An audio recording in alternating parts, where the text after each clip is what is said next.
እንኳን አደረሰን አደረሰን እንኳን አደረሰን አደረሰን እንኳን አደረሰን አደረሰን እንኳን አደረሰን አደረሰን ከቁጥር ሳያጎል አደረሰን አንዴ ተሰባስበን አደረሰን ማዶ ተባርኮ አደረሰን። ሰላም ብሌን እባላለሁ። እንኳን አደረሳችሁ ከብሌን ሪል ስቴት ለአሜሪካ 2026 አዲስ ዓመትና እንዲሁም ለገና ባህል እንኳን አደረሳችሁ እያልኩኝ በአዲስ ዓመት አዲስ ቤት ማለት ብቻ ሳይሆን በጣም ቆንጆ የሆነ ፕሮግራም ይዤላችሁ ነው የምመጣው። $10,000 ግራንት ካለው ፕሮግራም ተጨማሪ በነፃ ገንዘብ የማትመልሱት አለ። ይሄ ደግሞ ለሰርቪስ ለሚሰራ ሰው ነው። ለፖሊስ ወይም ለሄልዝ ኬር ነርሶች ኢቭን ትምህርት ቤት ለሚሰራ አስተማሪ ብቻ ሳይሆን ትምህርት ቤት ውስጥ ለሚሰራ ለሎ ኢንፎርስመንት ፋየር ፋይተር ባስ ድራይቨር ለሆነ አሁን የትምህርት ቤት ባስ ድራይቨርም ከሆናችሁ ይሄ ፕሮግራም አቬለብል ስለሆነ ደውሉልኝ። በድጋሚ እንኳን አደረሳችሁ። እንኳን አደረሰን አደረሰን እንኳን አደረሰን አደረሰን እንኳን አደረሰን። ተመልካቾቻችን ዙረት በገና በአሜሪካ ዝግጅታችን ቀጥሏል። የት መጣችሁ አትሉ?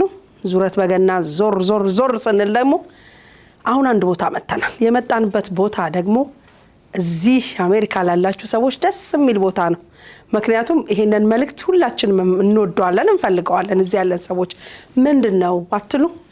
ሞርጌጅ አክሰስ ይባላሉ። ከሞርጌጅ አክሰስ ጄፍ አለ፣ እንዲሁም ብሌን ሪል ስቴት ኤጀንት በዲኤምቪ አብራ ትገኛለች እና ሞርጌጅ አክሰስ በዲኤምቪ ኤሪያ እና እንዲሁም በዌስት ቨርጂኒያ ቤት ለሚገዙ ሰዎችን ብር ማበደር የሚችል ተቋም ነውና ብሌን ሪል ስቴት ኤጀንት ከዲኤምቪ ከጄፍ ጋር ሆና ምን እቅድ ይዘው መጥተዋል፣ በ26 ምን አዲስ የብድር አገልግሎቶችን ይዘው መጥተዋል፣ ምን ነገሮችንስ ነው የሚሰሩት የሚለውን እንግዲህ የምንመለከት ይሆናል። እኔም ለመስማት ጓጉቻለሁ። ቀጣይ 26 እንኳን ባይሆን ከዛ በኋላ ቤት ለመግዛት ሐሳቡ አለኝና እኔም እንደናንተው ነው የምሰማው። በድጋሚ መልካም በዓል፣ መልካም ገና። እንኳን አደረሰን አደረሰን እንኳን አደረሰን አደረሰን እንኳን አደረሰን። ሰላም ሃፒ ኒው ይር። እንደዚሁም መልካም ገና ለኢትዮጵያ ክሪስማስ። ብሌን ሙልጌታ ጃክሰን እባላለሁ with Samsung Properties ላይሰንስ ሪል ስቴት ኤጀንት ነኝ ዲኤምቪ ውስጥ። ዛሬ የተገኘሁት ከጓደኛዬ ጋር እንደዚሁም የሥራ ባልደረባዬ ጄፍ ደቨንበርግ ይባላል። I'm glad you're here. Thank you for taking your time to be with us and teach our community. ጄፍ እዚህ በመገኘትህ በጣም ደስ ብሎኛል። በቅድሚያ ጊዜህን ወስደህ ለወዳጆቻችን መረጃ ለመስጠት በመምጣትህ በጣም አመሰግንሃለሁ። ስለዚህ እባክህ መጀመሪያ ራስህን ግለጽልኝና ምን እንደምትሰራ ለምን ያክል ጊዜ ደግሞ ይህንን ስራ እንደሰራህም ትነግረኛለህ እና ደግሞ ከሀበሻ ኮሚኒቲ ጋር ያለ ግንኙነት ምን እንደሚመስልም እስቲ ንገረን። If you are familiar with the Habesha community. Yes, thank you so much. አመሰግናለሁ። መልካም ገና። እሺ እኔም በጣም አመሰግናለሁ። መልካም ገና ለማለት እፈልጋለሁ። አዎ እንግዲህ ስሜ ጄፍ ዴቨንበርግ ይባላል። በሞርጌጅ ቢዝነስ ላይ ለ9 ዓመታት ያክል ሰርቻለሁ። ሰዎች ቤት እንዲገዙ አግዛለሁ። ብዙ ሰዎች ከሁኔታው በላይ ቤት የመግዛት ሂደት በጣም ከባድ እንደሆነ ያስባሉ። በእርግጥ ትክክል ያልሆኑ ሰዎች ከገጠሙሽ እውነት ነው ከባድ ይሆናል። ግን ትክክለኛ ሰዎችና ሊረዱሽ የሚፈልጉ ቀና ልብ ያላቸው ሰዎች ካገኘሽ ነገሩን በጣም ቀላል ያደርግልሻል። ሌላኛው ከሀበሻ ኮሚኒቲ ጋር ለብዙ ዓመታት ሰርቻለሁ። በዚህ በሞርጌጅ ቢዝነስ ብቻ ሳይሆን ከሱ በፊትም ከኢትዮጵያ የመጡ አብሬያቸው ሰራ የነበሩ ብዙ ወንድሞችና እህቶች አሉ እና ያስደስተኛል ብዬ አስባለሁ። በተለይ በዚህ በዲኤምቪ አካባቢ ቤት መግዛት እንደማይችሉ የማይገነዘቡ ከተለያዩ ቦታ የመጡ ብዙ ሰዎች አሉ። እናም ለብዙ ዓመታት በኪራይ ባልተገባ ሁኔታ ጊዜያቸውንና ገንዘባቸውን እየፈጁ ያባከኑ ይገኛሉ። I agree with you because naturally being from Ethiopia. ካንተ ጋር እስማማለሁ። ምክንያቱም በተፈጥሮ ኢትዮጵያዊ ስትሆን በድሮ ጊዜ ሁላችንም እንደምናውቀው ሙሉ ካሽ አውጥተህ ነው ቤት የምትገዛው። አሊያም ደግሞ በፊት አሜሪካ እንደነበረው 20% ቅድሚያ ክፍያ አስቀምጠህ መሆን ነበረበት። ያ ደግሞ ትክክል አይደለም። ስለዚህ አሁን አንተ ቅድሚያ መከፈል ስላለበት ክፍያ እንዲሁም አዲስ ቤት ገዢ እንዴት ነው የሚለውን በደንብ ትነግረናለህ። እንዲሁም በ2026 የያዛችሁት ፕሮግራም ምንድነው የሚለውን እስቲ ያጫውተን። What it is and what programs you have for 2026? Absolutely. There are a lot of programs that people do not realize. በጣም ጥሩ። እንግዲህ ሰዎች ልብ የማይሏቸው ብዙ ፕሮግራሞች አሉ። ራሱ ቨርጂኒያ ወይም ሜሪላንድ ስቴት እንዲሁም ኮሎምቢያ አካባቢ ሙሉ ቅድመ ክፍያሽን ለመክፈል ያዘጋጇቸው ፕሮግራሞች አሉ። ሙሉ የመጀመሪያ ክፍያ ዳውን ፔመንት እና አንዳንድ ማስፈጸሚያ ወጪዎችን ጨምሮ ማለት ነው። ብዙ ጊዜ ሰዎች የሚገጥማቸው ችግር በቂ ገንዘብ አልያዝንም ብለው ማሰባቸው ነው ብር እና ይህን ችግር ለመፍታት አሰራሮች አሉ፣ በተለይ አዲስ ቤት ገዢ ለሆኑ ማለት ነው። እንዲሁም ከዚህ በተጨማሪ ሌላ ልዩ ፕሮግራሞች አሉ። ልክ 2025 እንደተጠናቀቀ ክፍት ያደረጓቸው ፕሮግራሞች ናቸው። ለአዲሱ ዓመት አዲስ መልካም ዜና ነው። ይህም ኮሚኒቲ ውስጥ የሚሰሩ ሰዎችን ለመርዳት የተቀረጸ ፕሮግራም ነው። ለምሳሌ በሕክምና ውስጥ ያሉትን፣ በትምህርት ቤት ውስጥ መከላከያ፣ እንዲሁም ፖሊስ እና እሳት አደጋ ውስጥ የሚሰሩትን። ይህ ማለት ዶክተሮችን፣ ነርሶችን፣ አስተማሪዎችን ብቻ ሳይሆን እገዛ የሚሰጡ ሰዎችንም ያካትታል። ማንኛውንም የሕክምና ስራ የሚረዱ ሰዎችን፣ እንዲሁም ባስ የሚያሽከረክሩ ሰዎች፣ በጽዳት ስራ ውስጥ ያሉት እና የመሳሰሉትን በአጠቃላይ በእንደዚህ አይነት ሲስተም ውስጥ የሚሰሩ ሰዎችን ነው የሚያካትትም። እናም $10,000 ስጦታ የሚያገኙ ነው የሚሆነው። ይህ ገንዘብ ነፃ ገንዘብ ነው፣ በድጋሚ የሚከፈል አይደለም። እናም ለብዙ ሰዎች አዎንታዊ ለውጥ ማምጣት To be repaid, and it is really going to make a difference for a lot of people. Well, I do suggest that you guys contact እንግዲህ us. ዛሬ ይህንን ፕሮግራም የምትከታተሉ ተመልካቾቻችንም እንዲሁም ሌሎችም በአስቸኳይ ይህንን እድል እንድትጠቀሙ መክራለሁ። ፕሮግራሙ መቼ እንደሚያቆም ስለማይታወቅ ማለት ነው። እንዲሁም ነገሮችና ሕጎችም ከመቀየራቸው በፊት ፈጥናችሁ መጠቀም አለባችሁ። ይህ ዓመት መልካም አጋጣሚ ይዞ መጥቷል። ስለዚህ ፈጥናችሁ በቅድሚያ ፕሪ አፕሩቭ አስደርጉና ሌላውን ደግሞ በቀጣይ የምናይ ይሆናል። አዎ ፕሪ አፕሩቫል ጉዳዮችን ቀደም ብሎ መጨረስ በጣም አስፈላጊ ነው።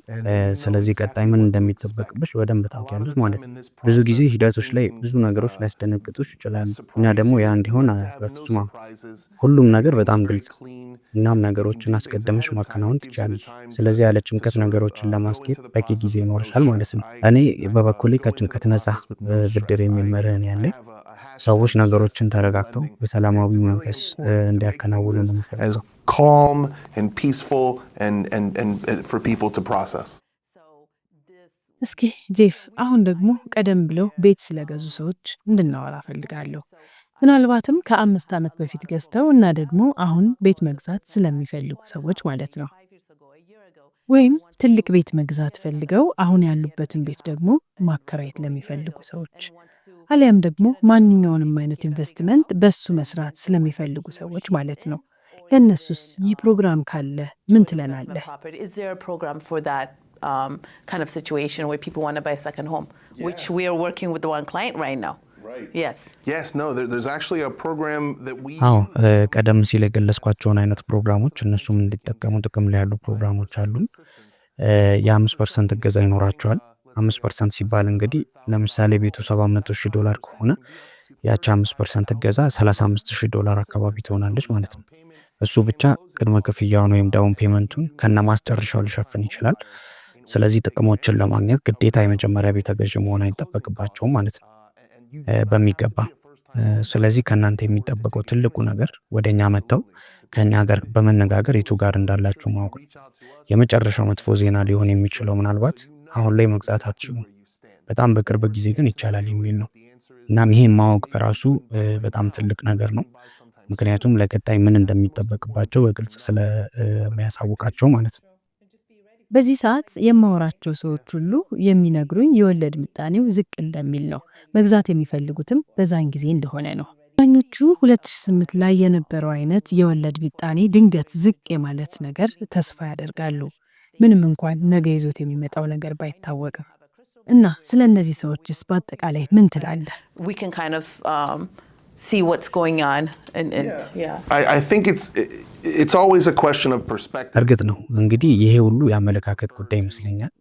አንዳንድ ሰዎች አሉ ለምሳሌ ገበያው ራሱ ከአመት ወይም ከ6 ወር ወይም ደግሞ ከ18 ወር በኋላ ምን ይዞ እንደሚመጣ ጠብቀው ማየት የሚፈልጉ።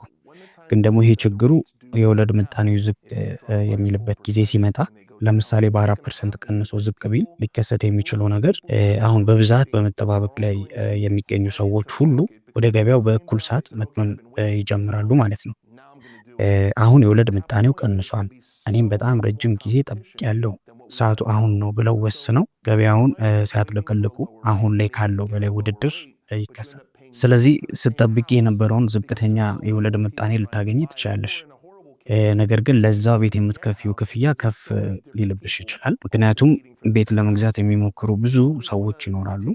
ወይም ደግሞ ከከፋም ከነጭራሹ ቤት ላታገኝ ትችላለሽ። ብዙ ሰዎች ለተመሳሳይ ቤት እየተሯሯጡ ስለሚሆን ማለት ነው። እኔ እንደማስበው እጅ ላይ ያለውን አጋጣሚ መጠቀም ጥሩ ይመስለኛል። እዚህ ሀገር ከ10 ዓመት በላይ የኖረ ደንበኛ አለኝ። አሁን ላይ ቤት ገዝቷል።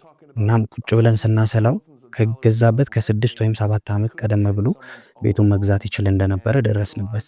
እናም ምን ያህል ገንዘብ ሰዎች ለኪራይ እንደሚከፍሉ ብንገነዘብ በ100 እና በ200,000 የተከፈሉ የኪራይ ገንዘቦች የአንድ ሰው መኖሪያ ቤት መሆን ይችሉ ነበር ለማለት ፈልጌ።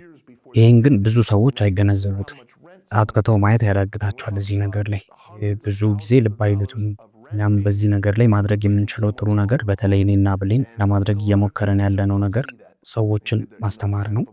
እነሱንም መረዳት ምናልባትም አማራጭ ይኖራቸዋል እና መግዛት አሁን ላይ ለእናንተ ትክክለኛ ጊዜ ላይሆን ይችላል። አንዳንድ ሰዎች ለማወቅም ፍራቻ ስላለባቸው ወደኋላ ይላሉ። ስለዚህ እኛ ያለውን ነገር ክፍት በማድረግ ሰዎች በራሳቸው ጊዜ አጋጣሚዎችን እንዲመረምሩ መጋበዝ ነው። Open up and give people an opportunity to find out.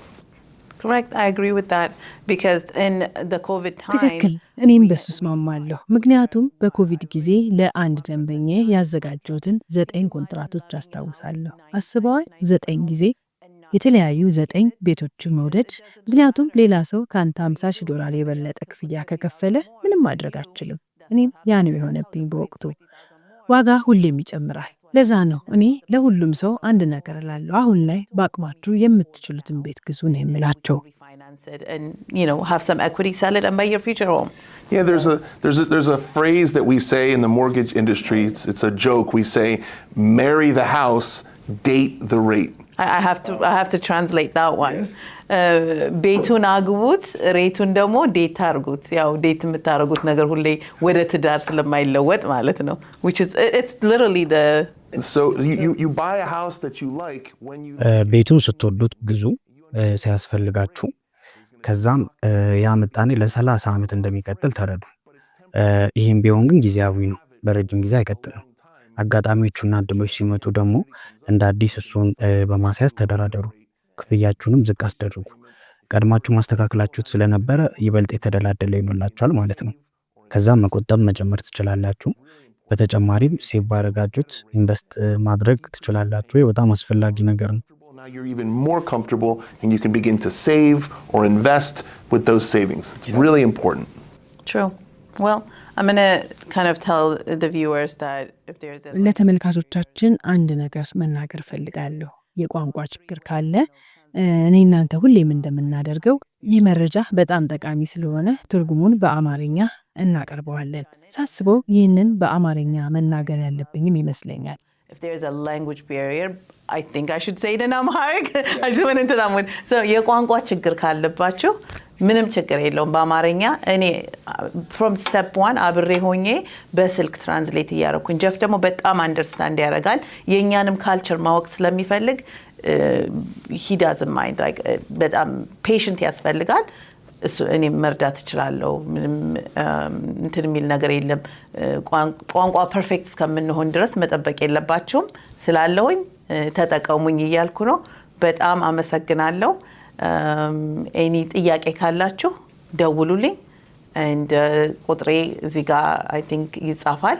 በዚህ ቁጥር ደውላችሁ እኔንም ወይንም ጀፍንም ከፈለጋችሁ የሱንም ኢንፎርሜሽን ይቀመጣል። ደውሉልን። We're happy to help you. 2026 is going to be a winner year and hopefully way much better than 2025. So thank you again. Blaine Mulugeta Jackson ባላለሁ። እንኳን ደህና መጣችሁ ጀፍ. Maybe go ahead and say. Yes, and I'm Jeff Dovberg with Mortgage Access. I look forward to helping anyone. You can please feel free to call, text, or email me anytime. አመሰግናለሁ. Thank you, Jeff. Yes, thank you, Blaine. እንኳን አደረሰን እንኳን አደረሰን። ውድ ተመልካቾቻችን እንግዲህ እስካሁን ስትከታተሉት የነበረው የገና ዙረት ልዩ ፕሮግራማችን እንግዲህ እንዲመስል ነበር። የተለያዩ መረጃዎችን እንግዲህ ሰምታችኋል በቤት ዙሪያ እንዲሁም ደግሞ በገንዘብ መላክ ዙሪያ መዝናኛዎች እንደዚሁም ደግሞ ቆንጆ ሬስቶራንቶች ጋር ጎራ ብለን ነበር። እንግዲህ ልዩ የገና ዙረት ዝግጅታችን ይሄን ነው የሚመስለው። በቀጣይ ደግሞ ታላቁ የጥምቀት በዓል እንግዲህ በደማቅ ሁኔታ ይከበራል። በዚህም በአሜሪካ በተለያዩ አብያተ ክርስቲያናትም የተለያዩ ዝግጅቶች እንግዲህ ይካሄዳሉ። እኛም እንግዲህ የጥምቀት በዓል ዝግጅታችንን ቆንጆ ፕሮግራሞችን ይዘን ለመቅረብ ከወዲሁ ዝግጅታችንን ጀምረናል። በሱ ፕሮግራም ጠብቁን። አብራችሁ ለነበራችሁ ሁሉ ምስጋናችን ከልብ ነው። እንግዲህ ፕሮግራሙን ያዘጋጀንላችሁ ወንዴ ፕሮዳክሽን አዲስ መዝናኛ ከአርት ቲቪ ጋር በጋራ በመሆን ነው። አብራችሁ ለነበራችሁ ሁሉ በድጋሚ ከልብ አመሰግናለሁ። መልካም በዓል። እንኳን አደረሰን እንኳን አደረሰን እንኳን አደረሰን እንኳን አደረሰን እንኳን አደረሰን ከቁጥር ሳያጎል